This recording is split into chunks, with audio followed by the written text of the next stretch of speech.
Good day, everybody, and welcome to another edition of the Military and Foreign Affairs Network. I am your host, the voice of reason. Today, we are in day 62 of the ongoing war between Russia and Ukraine. And Russia continues a very large-scale military operation. It has hit overnight just over 50 targets throughout Ukraine. Many of those targets have been railway facilities, fuel installations, and elements of command and control.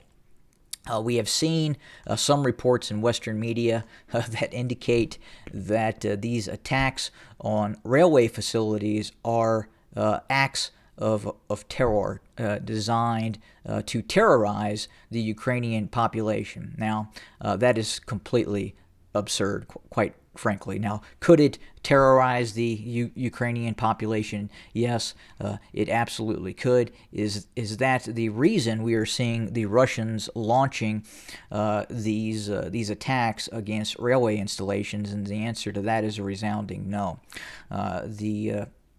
The Ukrainian military is being actively fed by Western nation states, Poland, Romania, Slovakia, Czechoslovakia, with the assistance of the United States and the United Kingdom.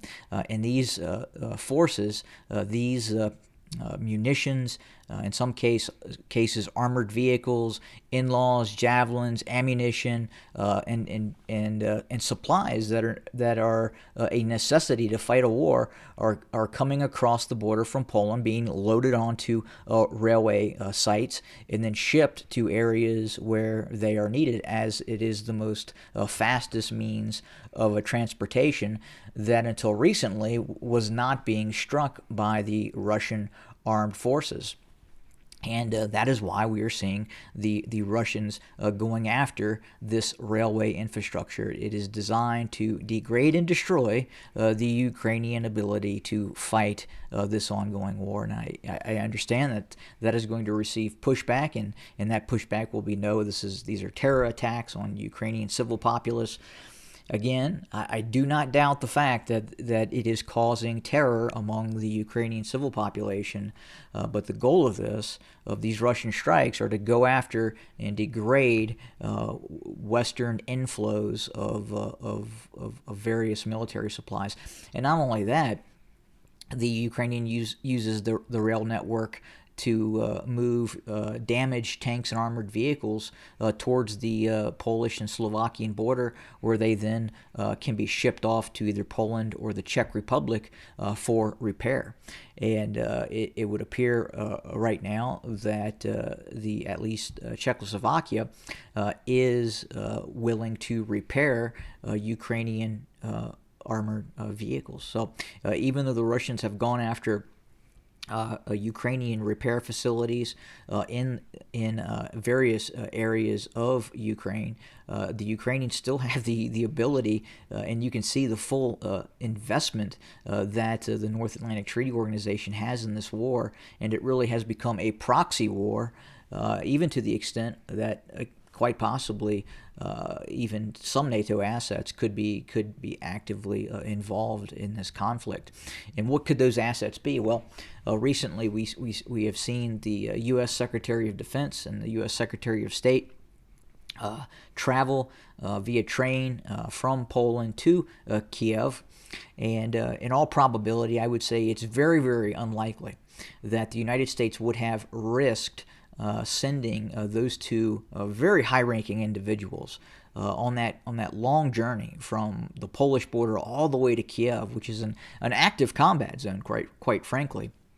And the only way that the United States would have sent those two individuals if they were absolutely certain that those two individuals would be fully protected.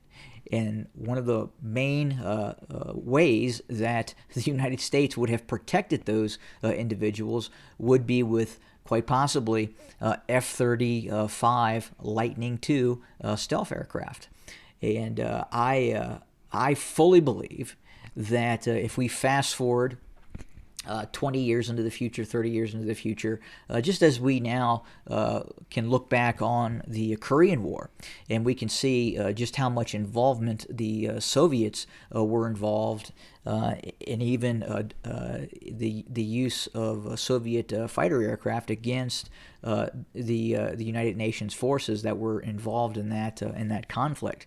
I think we will also find out that we will soon see that there was a sort of direct Western involvement, especially with some of these stealth assets that are quite possibly being deployed against Russian forces.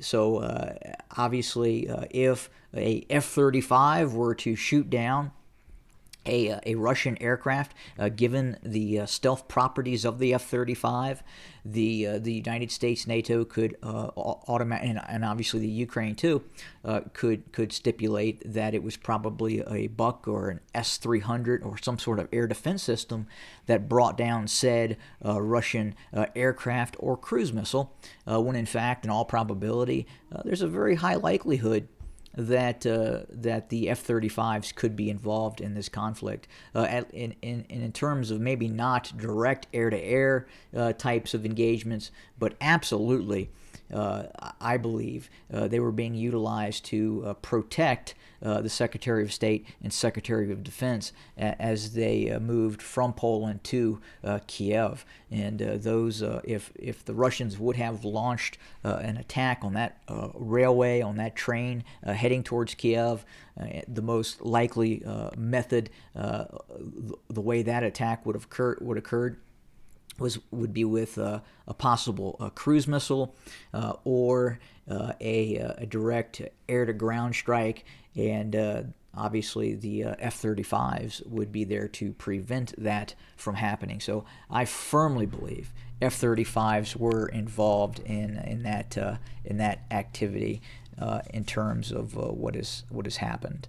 That is the news for today. I'm going to do a part 2 of this video to discuss some other issues about some of the ongoing fighting that is taking place, and that will be part 2 that will be fully available here very, very shortly. Thanks for joining us. Have a good day.